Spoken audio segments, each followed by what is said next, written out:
उठा 24 तासामधला एक तास तरी स्वतःसाठी 24 तासामधला एक तास तरी स्वतःसाठी द्या 24 तासामधला एक तास तरी स्वतःसाठी द्या.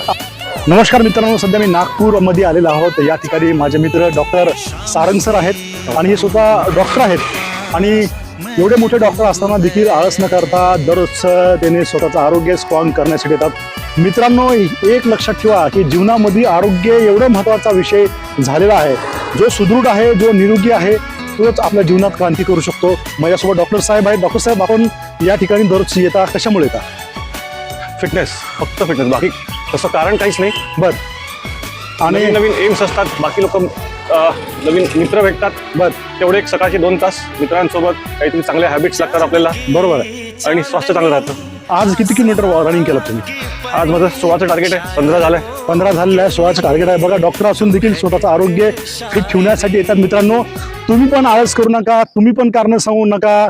सकाळी उठा, 24 तासामधला एक तास तरी स्वतःसाठी द्या. 24 तासामधला एक तास तरी स्वतःसाठी द्या 24 तासामधला एक तास तरी स्वतःसाठी द्या. आणि 24 तासामधला एक तास जर स्वतःसाठी नसेल तर मला सांगा, आपण आपल्यासाठी जीवन जगतोय का हे विचार करा. कारण की हे तुमचा आत्मा, तुमचं शरीर हे मंदिर आहे आणि मधला आत्मा हे देव आहे. जर आत्माला जर स्ट्रॉंग ठेवायचं असेल, निरोगी ठेवायचं असेल, सकाळी उठून व्यायाम करा, कारण सांगू नका. जय हिंद, जय भारत.